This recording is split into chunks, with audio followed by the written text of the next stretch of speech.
तुमसे बढ़कर न कोई था और ना ही कोई होगा।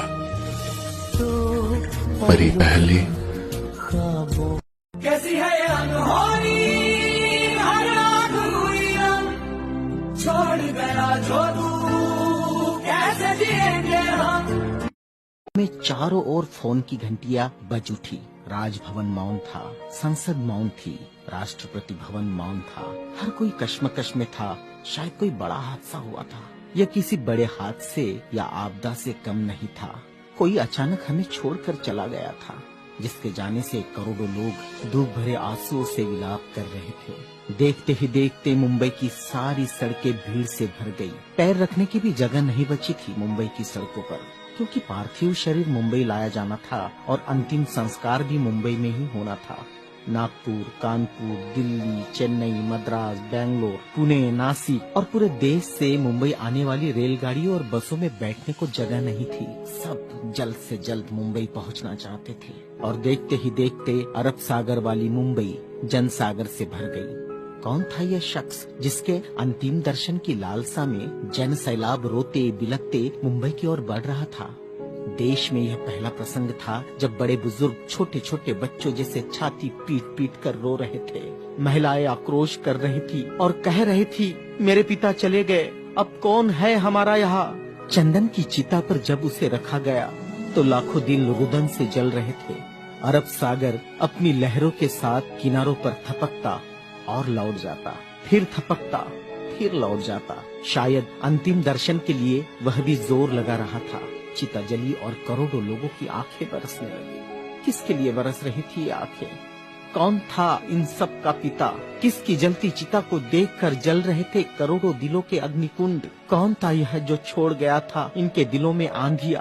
कौन था वह जिसके नाम मात्र लेने से गरज उठती थी बिजलियां, मन से मस्तिष्क तक दौड़ जाता था ऊर्जा का प्रवाह?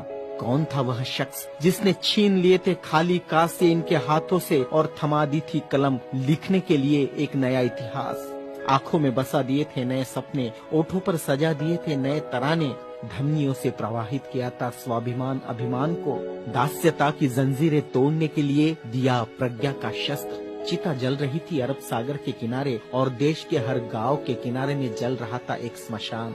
हर एक शख्स की आंखों में और दिल में भी जो नहीं पहुंच सका था अरब सागर के किनारे, एक टक देख रहा था वह उसकी प्रतिमा या गांव के उस झंडे को जिसमें नीला चक्र लहरा रहा था। क्या बैठा था भूख प्यास भूल कर अपने समूह के साथ उस जगह जिसे वो बुद्ध विहार कहता था? क्यों गांव शहर में सारे समूह भूखे प्यासे बैठे थे उसकी चिता की आग ठंडी होने का इंतजार करते हुए? कौन सी आग थी जो वह लगाकर चला गया था?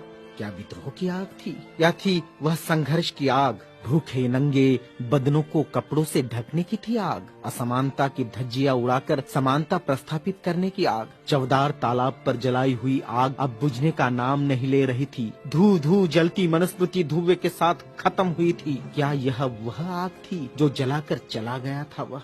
सारे ज्ञानपीठ, स्कूल, कॉलेज मरुभूमि जैसे लग रहे थे। युवा युवतियों की कलकलाहट आज मौन थी। जिन्होंने हाथ में कलम थमाई, शिक्षा का महत्व समझाया, जीने का मकसद दिया, राष्ट्र प्रेम की ओतप्रोत भावना जगाई, वह युगंधर, वह प्रज्ञा सूर्य काल के कपाल से ढल गया था। जिस प्रज्ञा तेज ने चेहरे पर रोशनियां बखेरी थी, क्या वह अंधेरे में गुम हो रहा था? बड़ी अजीब कश्मकश थी। भारत का महान पत्रकार, अर्थशास्त्री, दूरदृष्टा क्या दृष्टि से ओझल हो जाएगा? सारे मिलों पर ऐसा लग रहा था जैसे हड़ताल चल रही हो। सुबह शाम आवाज देकर जगाने वाली धुआं भरी चिमनियां भी आज चुपचाप थी। खेतों में हल नहीं चला पाया किसान। क्यों?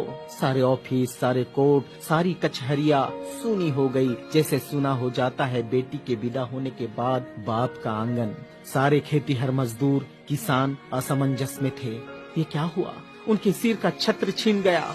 वह जो चंदन की चिता पर जल रहा है, उसने ही तो जलाई थी जबरान जोत। मजदूर आंदोलन का वही तो था आधुनिक भारत में मसीहा। सारी मिलों पर होती थी जो हड़तालें, आंदोलन अपने अधिकारों के लिए, उसकी प्रेरणा भी तो वही था जिसने मजदूरों को अपना स्वतंत्र पक्ष दिया और संविधान में लिख दी वह सभी बातें जिन्होंने किसानों, खेतीहारों, मजदूरों के जीवन में खुशियां बखेरी थी। इधर नागपुर की दीक्षा भूमि पर मातम पसरा था। लोगों की चीखें सुनाई दे रही थी, बाबा चले गए, हमारे बाबा चले गए। आधुनिक भारत का वह सपुत्र है जिसने भारत में लोकतंत्र का बीजारोपण किया था, जिसने भारत के संविधान को रचकर भारत को लोकतांत्रिक गणराज्य बनाया था, हर नागरिक को समानता, स्वतंत्रता और न्याय का अधिकार दिया था, वोट देने का अधिकार देकर देश का मालिक बनाया था।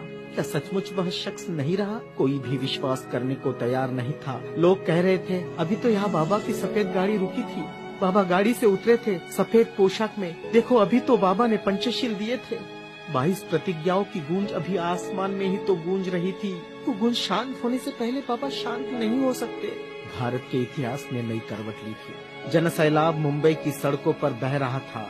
भारतीय संस्कृति में तुच्छ कहलाने वाली नारी, जिसे हिंदू कोड बिल का सहारा बाबा ने देना चाहा और फिर संविधान में उसके हक आरक्षित किए, ऐसी माँ बहनें लाखों की तादाद में स्मशान भूमि पर थी। यह भारतीय सड़ी गली धर्म परंपराओं के मुंह पर एक जोरदार तमाचा था, क्योंकि जिन महिलाओं को स्मशान जाने का अधिकार भी नहीं दिया, ऐसी 3 लाख महिलाएं बाबा के अंतिम दर्शन को पहुंची थी, जो अपने आप में एक विश्व विक्रम था। भारत का यह युगंधर, संविधान निर्माता, प्रज्ञा तेज, प्रज्ञा सूर्य, महासूर्य, कल्प पुरुष नव भारत को नव चेतना देकर चला गया। एक ऊर्जा स्रोत देकर, समानता, स्वतंत्रता, न्याय, बंधुता का पाठ पढ़ाकर, उस प्रज्ञा सूर्य की प्रज्ञा किरणों से रोशन होगा हमारा देश, हमारा समाज और हम, और पूरे विश्वास के साथ हम आगे बढ़ेंगे हाथों में हाथ लिए, मानवता के रास्ते पर जहाँ कभी सूर्यास्त नहीं होगा।